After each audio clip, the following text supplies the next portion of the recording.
Guys, long time no see. Hello. It's your girl who's been like hella incognito lately, but it's good to be back. Cheers to you. I have my rosé.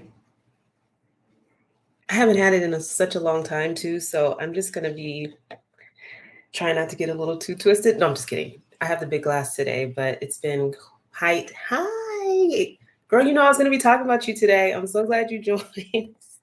No, seriously, you guys, there's been so much to catch you up on, and I have been just, life has been lifing.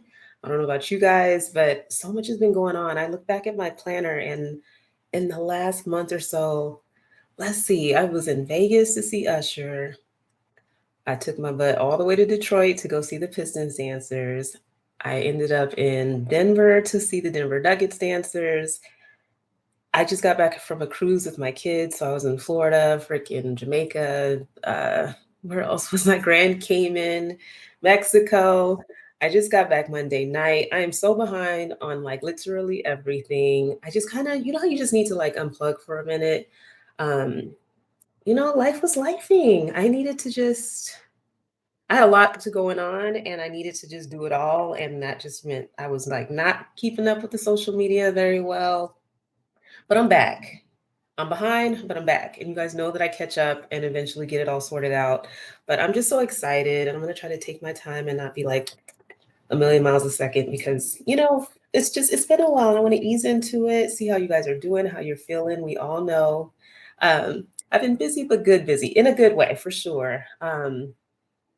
Yes, it's been really good. You guys know I love traveling. So those trips did me so much good. I can't wait to catch you up on that. I might as well just go there first. Can we just go there first? Because that's what I've been dying to talk about, and it really would have been great if I did it right after, but once I get to talking and I get to sip in and all the details will come back to me.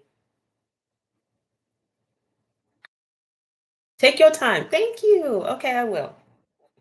Okay, so let's start with I'm just gonna start with the Usher trip because Jackie, who I actually had on one of my episodes, and I forget my episode title. I should really look that up. But Jackie's amazing. She's a choreographer, and she went to see Usher, I think, like the week after I did, right? And we caught up one day, and I was just like, oh my gosh, we should do like an Usher, like a recap, like us just talking about the dancers, the whole performance, the whole vibe, not to like spoil the show for anybody. I don't know if you guys have been looking, but Usher's show is like crazy. And he's just announced some shows in Paris, you guys, and I just don't be surprised if I don't try to take my butt there and try to speak French and all of the things. But his show was so good. And I'm Jackie, if you're listening or watching, I really do hope that we follow up on that because it was a great idea. I had so many thoughts from watching the performance. So if we can get our little recap on, I'm still down. I'm so behind. Like I said, there's a few things that I want to do, but that was the first trip. It just gets you inspired, especially when you see the dancers performing in the background. I don't know if anybody who's been on a team has been performing with artists at Coachella or any of these things, but it's just such an exciting. It's just exciting to watch. Okay, so then, hello, let's get to Detroit, you guys. First of all, I like the vibe of Detroit. I've been there before for my really close friend's wedding. It was a long time ago. I didn't get to see as much of the city, but I just have to give a major shout out to Natalie, to Miss V, Emily, you as well. I just felt so welcomed into y'all's family from the moment of getting there. Like I don't ever, expect much when I'm traveling. You guys don't know me from a can of paint. I mean, we're Instagram friends, but so welcoming. Like we went out to a Mexican restaurant. They let me kind of crash, hanging out at Natalie's house afterwards. I mean, I just was really very just touched by how just down to earth and real deal, just real people. You know what I'm saying? That you just connect with right away. And I had a great time. Next time you gotta come hang for real, for real. Yes. I will be there longer. I literally like dipped in, dipped out of Detroit and Denver for that matter. But from learning some of the Detroit hustles, like at Natalie's house, which I mean, my lesson wasn't too bad, but you guys have to freaking Google it, TikTok it, whatever you need to do. When I was even on the cruise, they were playing the one of the hustle songs, and I did not have the balls to get out there and do it. But I had so much fun hanging out with you guys. I mean, it made it like going to the game, like I was just seeing, family perform. But I just really want to say to all of the dancers, the Detroit Pistons dancers, the vibe in the locker room was so it those times where I think is when I actually like miss being on a team. And all these women were just really like just super chill, laid back. It wasn't like it just felt like you were hanging with your homegirls, your cousins, like family vibes in that locker room. I had such great conversations with the women while they were, kind of chilling because they're pretty much in the locker room until they go out to perform. But and there's pregame, and so they're also out there with the fans dancing and carrying on. And but I just really loved the vibe of that team. I love the vibe of the city. I love the dancing. Please go look it up. I'm not going to try to do any of the dances, but the hustles were just next level for me. I love, love, love it, and I want to learn more. So next time I come, I'm gonna stay longer and definitely just keep vibing with you guys. I love what you guys are doing. I really hate that I missed your reunion performance where you brought back all of your dancers from decades past. When we were over at Natalie's house, we were like watching some videos from some older performances that Miss V choreographed for them. It was just so much fun. Talented, talented, talented group of women. And again, it just really makes me have so much respect. I already had a lot of respect for everybody and what you do. It's just when I'm able to go to the games and travel and see you guys in your element, entertaining the fans and interacting with them with the way that you do. I mean, it's just so much more to appreciate in person than looking at Instagram. I just got to say it, it's not the same. And so as long as I can travel and go, I'm definitely wanting to see you guys in person because it's just a whole different experience.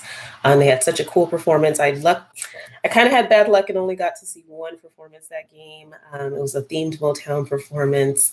Um, but just so talented, so, so good. And I'm just so honored that everybody took me in so well. And I'll be back. Okay. Next stop was Denver. That was actually my first time in Denver and not just at the airport. So um, I think the city is actually really cute. And I kind of want to go back when it's not cold. It wasn't too bad there. And I literally came in the day of the game, flew out the next morning. But shout out to Nicole and Ariel for hooking me up and letting me get my picture on the court with you ladies, my signed photo card that I have. It was so fun watching you guys. This is what I'm going to tell you about like Denver. Now I'm going to be mixing up all the D's. Let me take another sip. Maybe that'll help straighten me out. Okay, Denver. I really appreciated that my girls, the Nuggets dancers, were on the floor, not on the floor, but they were within the arena, within the bowl, the entire game. So, like, the sections that are seated by the baskets, they actually get to sit in chairs that are like kind of close to the aisles on either side of those sections on both sides of the court. And so I called it chairography, but these girls are sitting down and they have little stingers that they do, whatever you want to call it, when they're playing music during the game. And so they're moving and dancing. Anytime I didn't want to really pay attention to the game, I was able to check them out and see what they were doing. And I love the choreography. It was cute. They're kind of moving and grooving and they're right by the fans. And just, I don't know about y'all, but being a part of the game is half, like more than half of the fun when you are a professional cheerleader or dancer. I loved being out on the floor and there you can't beat it.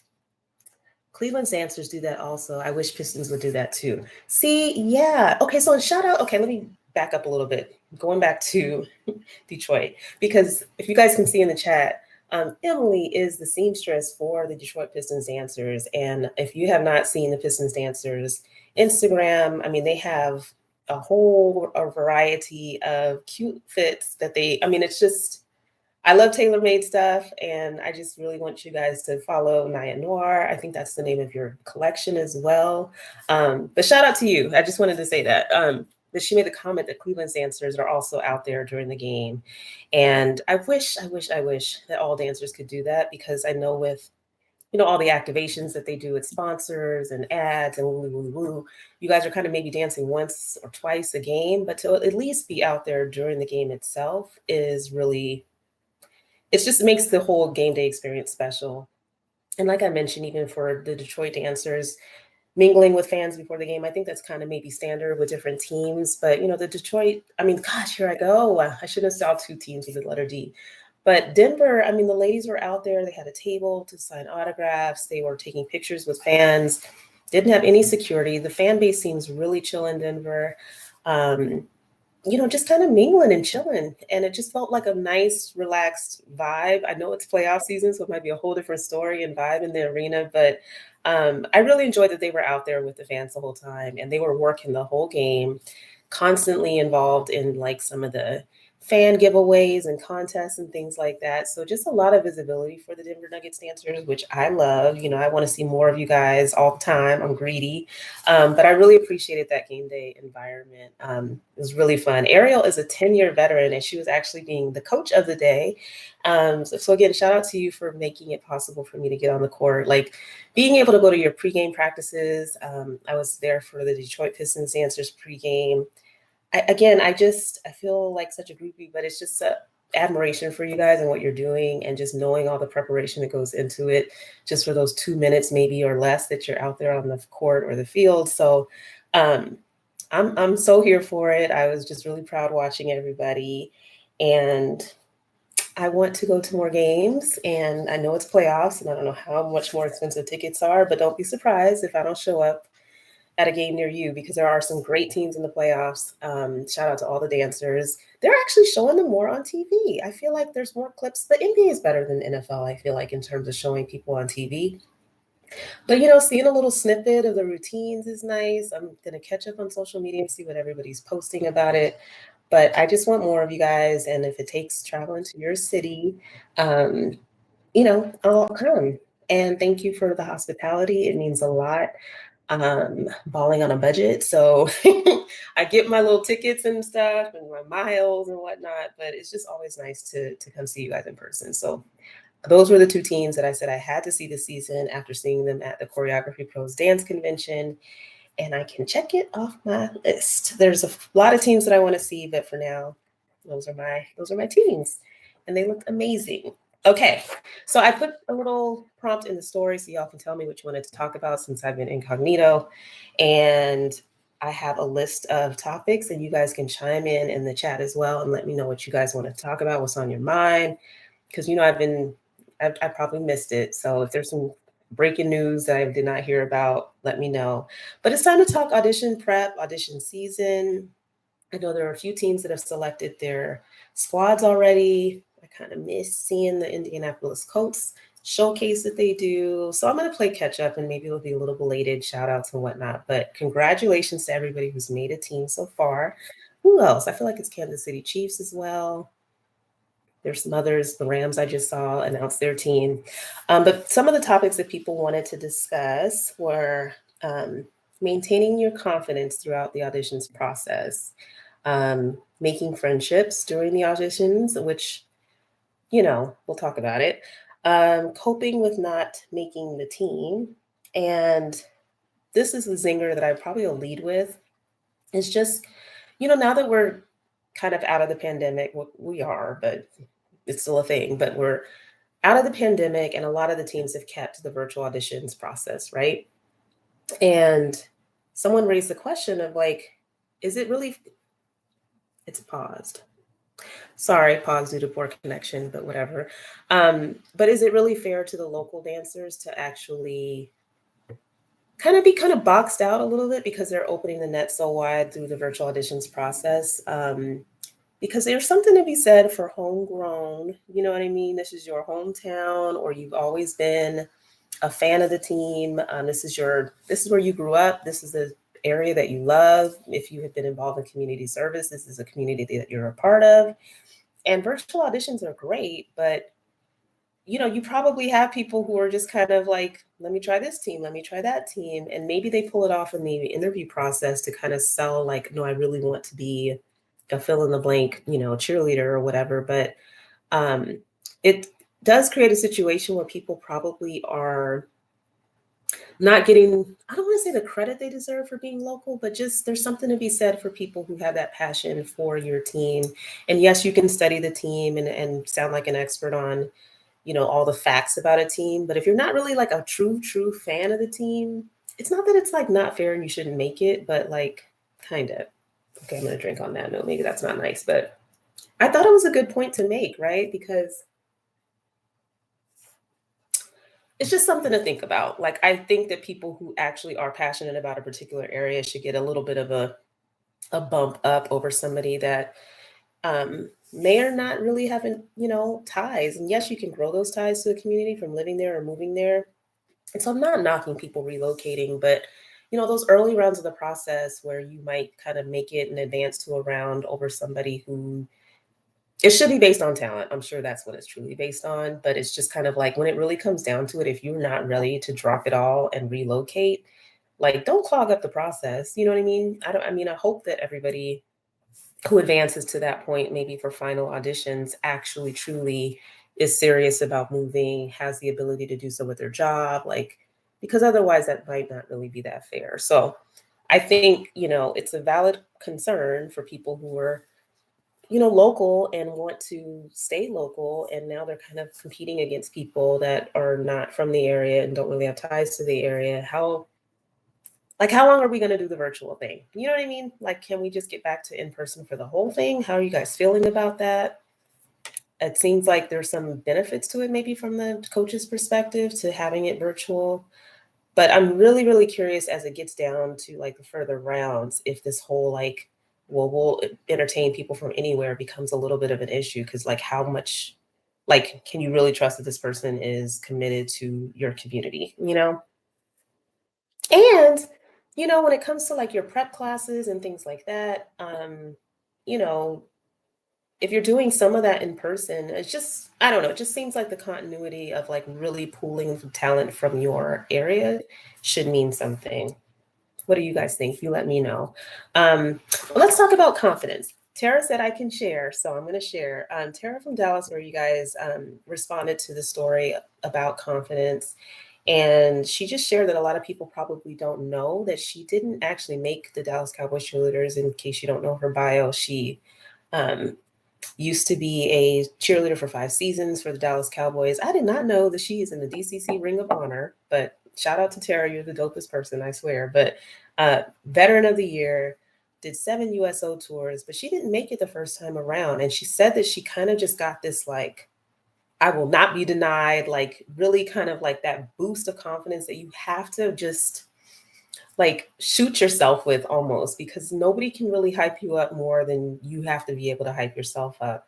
And it reminded me of kind of like my fourth time of auditioning and making it to finals for the Seahawks. And I think my last time I was just like, if y'all don't pick me, y'all are really missing out. I just kind of had this like, it's not that I wasn't confident before, but it's just like when you know that you have given your all to something and preparing, and that you really truly believe in yourself. You know what I'm saying? Hi, Quentin. Um, you know what I mean? Like you really feel like you've invested all of the things in yourself, from taking care of your body to, just having the right mindset about it. Like you got to be feeling yourself, obviously with the right humility, but you have to kind of know that you have done all that you can do, and that you're carrying this air of like, how do I want to say it? You kind of have to have this confidence of like, I know that I have done all that I can and I feel good about what I've done. You know what I'm saying? Like, I feel good about my preparation. And when you're performing, it's coming from a place of like, I'm living my best life because this isn't even work for me anymore. I've already done the work to get here and I'm ready to show off and show out for you guys. I think it's just kind of like part of that process of guilt building to get to that point where that confidence just naturally exudes from you. I don't think confidence is something you can kind of slap on like a baseball cap, but I think that you can't fake it. You really do have to be in a position of believing in yourself. And that sounds so like cheesy, but confidence to me comes from that belief in yourself. You really can't like fabricate it. You know what I'm saying? There is fake it till you make it, but at the same time, when you get to that point of just whatever happens in the process where you have the confidence to not look and compare yourself against other people that are in the room, where you're not like second guessing what you picked out, where you're not like, you just feel like you're ready. You've already checked all the boxes. You've already danced your heart out in the outfit that you're wearing for your audition. You just don't have any like doubts creeping up in your head. And a lot of this, you guys, is just flat out mental preparation.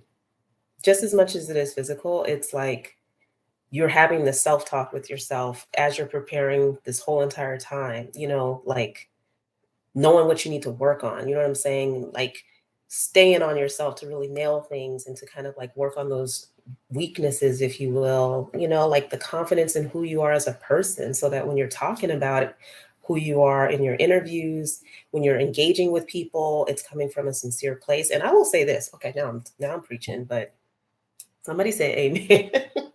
Hold on. I really want to say the impression that you probably really want to focus on making is just the interactions that you have with people, right? I mean, I think even from the way that you walk up and introduce yourself, before you start dancing or whatever the audition processes are like these days, it all starts from there, like from the way you walk, from the way you hold your head up, for the way that your shoulders are rolled back, your chin's up, like all that stuff, body language wise, I think means a lot. And I'll just say this because I've seen enough social media. I know I'm behind, but I know that the people who have the confidence to be exactly who they are and don't try to like, oh Lord Jesus, like just try to like blend so much to sounding like everybody else, to like it's just so refreshing when somebody's confident enough in themselves where they are themselves and it doesn't sound like I'm just watching the Kardashians or something and everybody sounds the same, everybody looks the same. Like if you feel like you can rock a crazy neon or like it's just having that like swagger about yourself where you are going to come out and speak the way that you speak to your friends or in, obviously professionally, but just being yourself and not sounding like everybody else. You guys feel what I'm saying? Like, I would say if I were judging any competition these days, I would be like so bored of watching kind of like everybody on repeat, kind of being like the NFL cheerleader or the NBA dancer that they think I want to see. I want to see people that obviously fit the style, but just, give me a little something different. Like have the confidence to show that you're unique. That's important to me. I mean, in terms of having that confidence, it's knowing what makes you unique, knowing that you embrace that about yourself and that you're not faking it, that you really do appreciate that about yourself. And then that confidence to share that with everybody. Like, this is who I am, and being endearing. You know what I'm saying? Like, be likable without, being the stereotypical. Like, I'm over that. You know what I mean? Like, I want to see some individuality. Okay, let's see what people are saying. That audition outfit matters too. Yes, girl. I judged before, and that always catches my eye. Okay. Yes, yes, yes.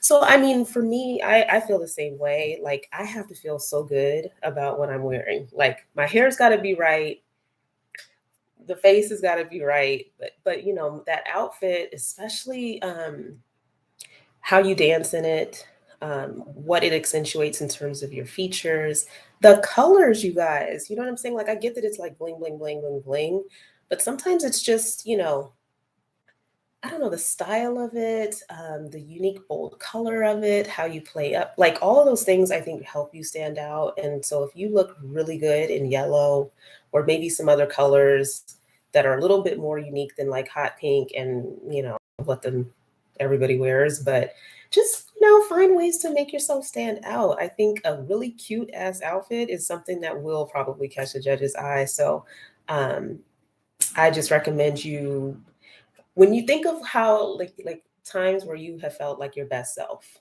write it down, imagine it. Maybe you had like the best outfit when you went to someone's wedding, or like times where you just felt like you were just really like radiating and feeling good, looking good, and just channel that ish. You know what I mean? That's the way you want to feel. Maybe it's your wedding day, or maybe it's, I don't know, a really important moment in your life where you felt like you were at the top of the world. I just think that's the kind of confidence that you want to bring when you are stepping into auditions. And hopefully, all the preparation that you've done, has prepared you to that point where you are really truly embodying that because you feel it. You know what I'm saying?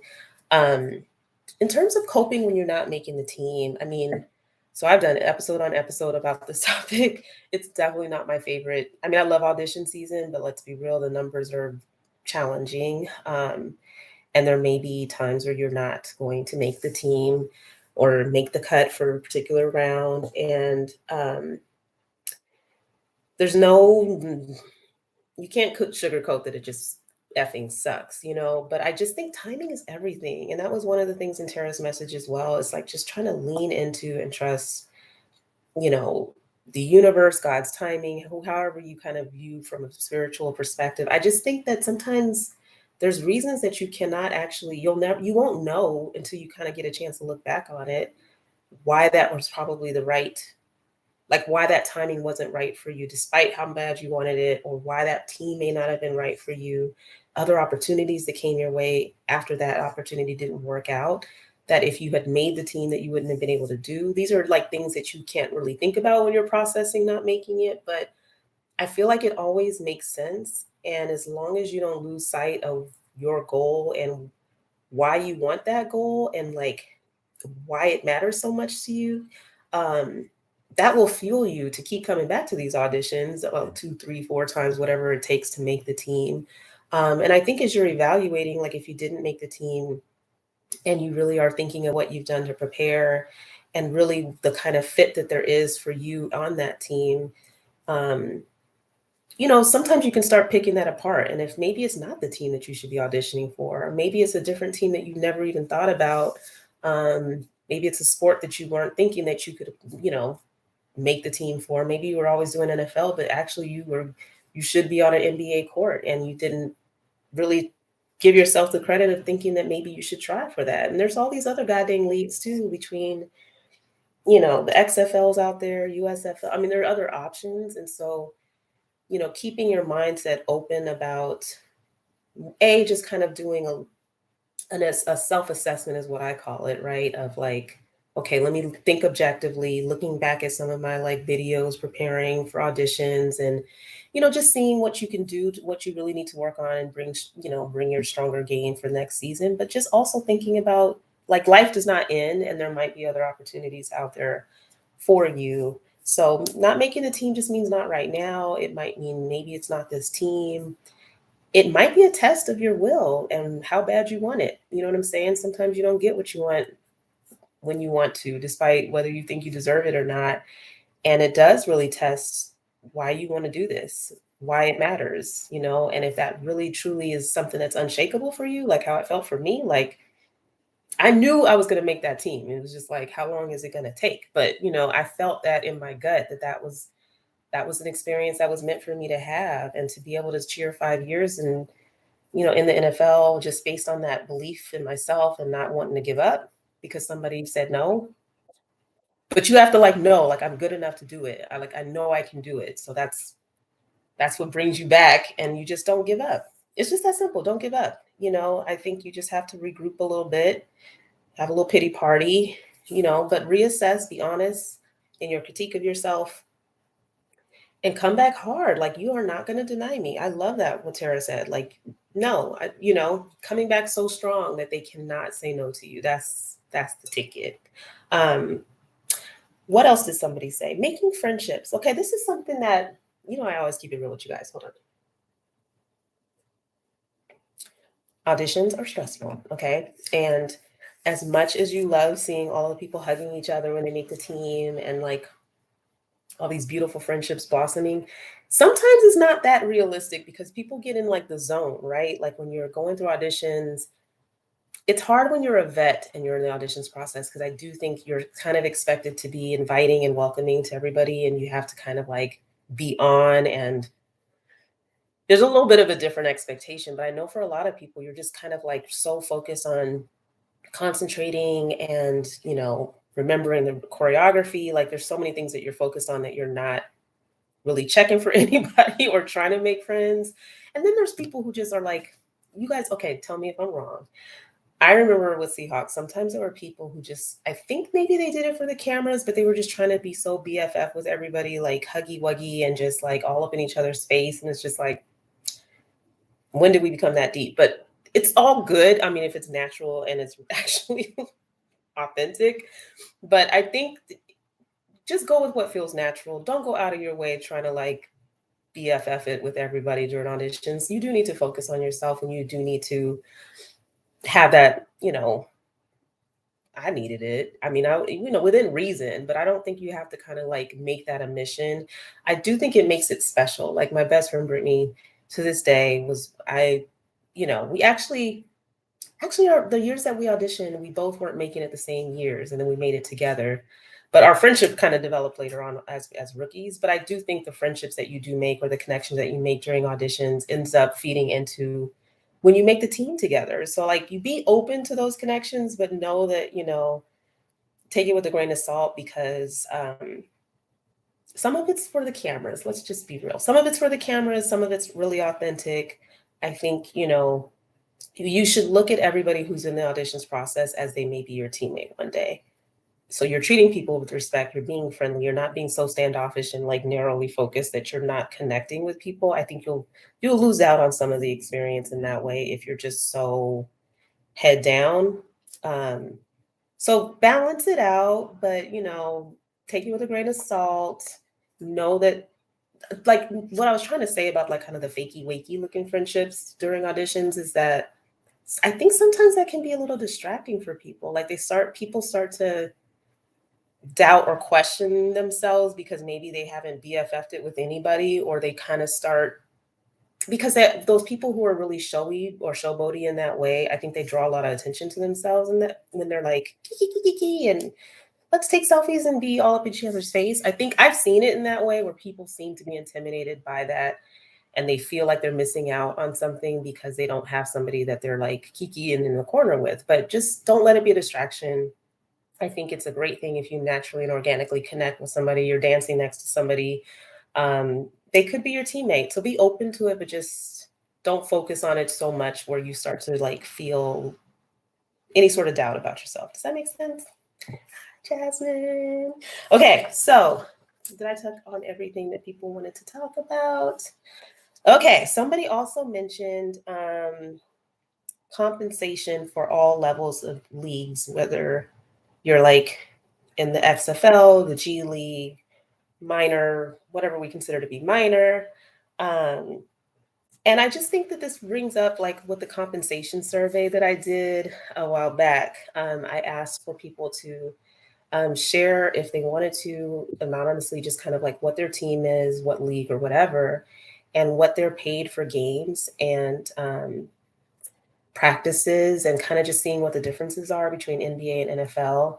And there were a few minor league teams that did chime in. And so because I wasn't completely prepared, I could kind of, but what I want to do is just offer that up to people. If you want to DM me and just kind of say, hey, I dance in the boop, boop, boop, and this is what I make, I'm happy to share that out. I think, I don't understand all the reasons or, the ways that things are structured on the minor league or just different um, levels of the league. And of course, they're going to justify probably paying us nothing or very little because, a lot of these minor leagues or different leagues that aren't like NBA, NFL, obviously the money is not the same. And so they probably, I don't know what they say to people if they're expecting them to work without getting paid, or we're only paying you for games and not practices. I really think that's a conversation that I'm willing to open up to hear about, because when you think about the whole ecosystem, it's the coaches and the dancers, and if people are really severely underpaid, I think they're kind of treating it as just like some part-time gig with way part-time money. But knowledge is power. So when I did that compensation survey and people were sharing what they made, I think it's just super informative. Maybe you're a part of a team and you within the same league, maybe it's like one of the soccer leagues or something, and that X team, maybe, I try to anonymize it, but the point is, if you know that there's another team in the league that makes more money or pays differently, you could take these ideas to your front office and just see where it can go. Because I think one of the great things that came out of the compensation survey was just kind of all the behind the scenes. People were kind of like sharing and then using that information to kind of go back to their organizations and have some chit chats about money. If these teams can pay the players millions, the dancers should make at least six figures. They work so hard. No, completely agree with that. I mean, you guys, when you think about dance, like dance and cheer, and I know they all have that like stuff in Florida.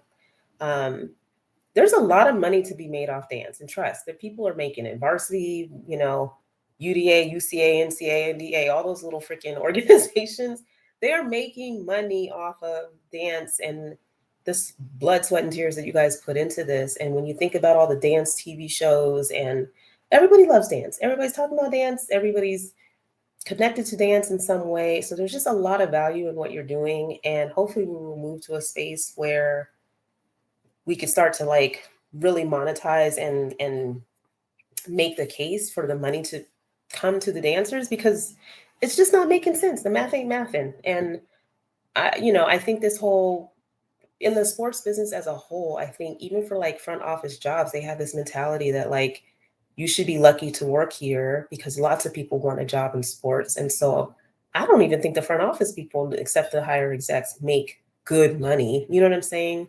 Um, there needs to be a union, girl. Yes, I believe the same thing.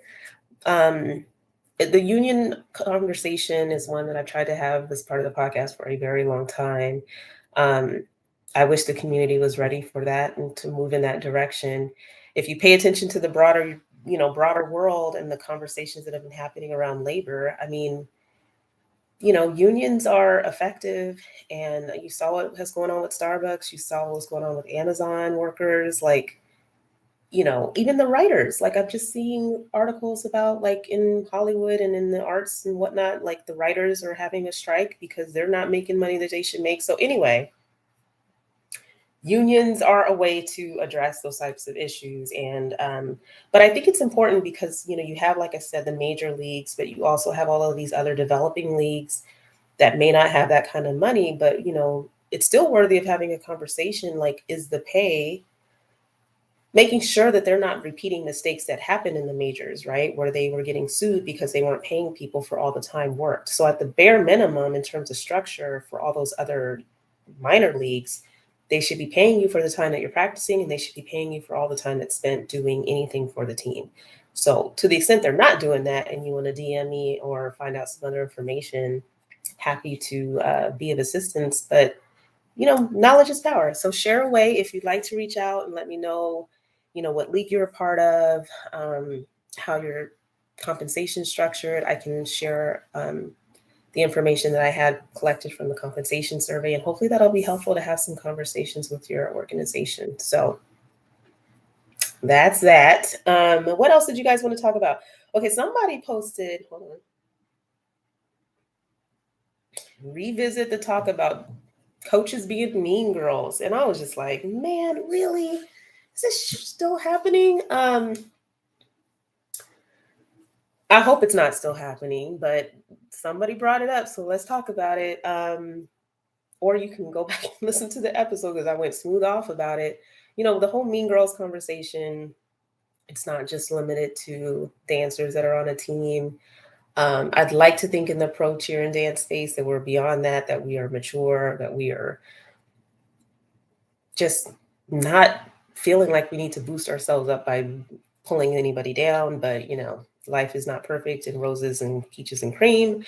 But I have a really hard time, and I have a lot less tolerance and patience for people in leadership positions that have that attitude. I just find it just like so unacceptable. It makes me mad. So um I just don't agree with it. I just think that this air of I can get away with it, or I've been enrolled for so long and nobody's going to call me out, or what you going to do, who's going to check me, boo kind of attitude. I really like there's other this is just making me think of, like I said, I'm behind on everything, but there are some important conversations about people who are in leadership that are abusive in their roles, that have created such negative experiences for their dancers. And you know it kind of has to be brought to light, I think, for anything to really change. Just from an HR perspective, you guys, I mean, a lot of the treatment and behavior is just like freaking illegal. There's just no cute way to put it. You know what I'm saying? Some of it is just if it's like a sorority or something and people are just being nasty, or, kind of, it depends on the severity of it. But I think that you really have to kind of just call a spade in terms of what this treatment and abuse is like, and really kind of understand that there are options, because the behavior really should not be tolerated. And I don't really understand that level of fear of kind of calling people out on their I mean, granted, okay, I'm out of the game. So yes, I know you don't just march up to your coach and just be like, you know what, I get it. But at the same time, I just, at what point are you, so we're just leaving these people in power until they finally retire, or nobody within the broader organization deserves to know how they're running the team? Um, Obviously, strength in numbers. I mean, you have the kiss asses and people who are just not willing to say anything, but maybe there are other people who feel the same way, who maybe the combination of some voices together in requesting a meeting to talk about some issues within the team. I just think at a certain point, if people aren't willing to speak on it, it's just never going to change. And I hate it because when these people are in, a position of power, it's just really abusive to kind of sit and roll for hella for years and years and years. Or maybe you're new, I don't know. But like for the people that get away with it for so long and taint the experience for so many people, like I said, I just get mad. And it's just unacceptable. And again, I guess it's just like a lot of like faking the funk, like for somebody to be a coach in the pro space and to expect so much of their dancers to be role models, to be doing this, that, and the third, to represent the organization, and behind the scenes to run the organization and program in a way that's just not cute and not fair and not respecting people as human beings. Like, I don't know what the behavior is that people are kind of speaking to, but just that mean girl behavior and dynamic is just so played out. Like what are you getting out of it? You know what I'm saying? Like what power rush, like at what point does the drug not have the same effect anymore? Like for people who are really wired that way, I will never get it. To me, it screams insecurity big time. But I don't know, if you're on a team and you're stuck with a mean girl coach, if you don't feel like you have the support to have a group conversation about it, and you're too afraid to or concerned to kind of like be the one person who speaks up about it, especially if you're the target of it. I mean, I'm here to vent. I mean, I've had people like write in and just ask for kind of like advice on, you know, different strategies to try or different approaches, or sometimes it's just a known fact and alumni know it, everybody knows it, but nobody's willing to do anything. And sometimes you just have to think outside of the box. I'm not saying I have the answers, but I'm here for you. I think it sucks. I really find it like this despicable, and I just wish that we were already way past that, because this is the top of our profession, you guys, right? And not to say that that should be happening at college level, but when you think about the ecosystem of our sport, and like for example, my daughter's in high school, and I was like, "So are you thinking about cheering or whatever?" And hearing about the way that the coach coached the team, I was just like, "Oh no, you're not doing that, team." You know what I mean? Like I don't want my daughter to experience that kind of environment while being on a team. And it starts so young, you guys. And so it's just kind of like we have to be thinking about upholding a certain standard of how we're going to treat each other and how we want to be treated. Like I can't excuse, and this was probably why I didn't make it back after my first year, but even if being a rookie, like I don't feel like I should just be taking, yes, there's kind of like the rookie, you have to earn your stripes. Pause due to poor connection. Sorry, it paused. But I get that like as a rookie, you have to be humbled, or you may not know everything. And but I just feel like respect is just such a baseline. Like I shouldn't feel like I'm being disrespected, period. If I'm showing you respect and I'm a grown ass woman, or you all are grown. This ain't like, kindergarten, okay? Like, you're all grown, you're professionals, you have jobs. You obviously aren't going up and cussing your coaches out. Like I think you deserve to be treated with respect. And I think that's a very baseline expectation. So if it's not present, it's just very problematic. And I think it's worthy of being questioned. And y'all know I can go on a whole tangent on that. But again, it's harder to navigate, obviously, when you want to make your team and you want to get your spot back. Those people just shouldn't be in their role, period. It's hard to kind of push them out. I'm not trying to like advocate to get people fired, but they kind of just need to go, period. Say what is it? Okay, here we go. Let's see. What else do we need to talk about? So I want to catch up on everything. I want to prioritize what I talk about. So I'm not here for 2 hours yapping, yapping, yapping. It's already 45 minutes. Thanks for joining. Thanks for staying with me. I want to talk a lot about NBA playoffs and the teams that are in it. The dancers, obviously, that's what I'm talking about.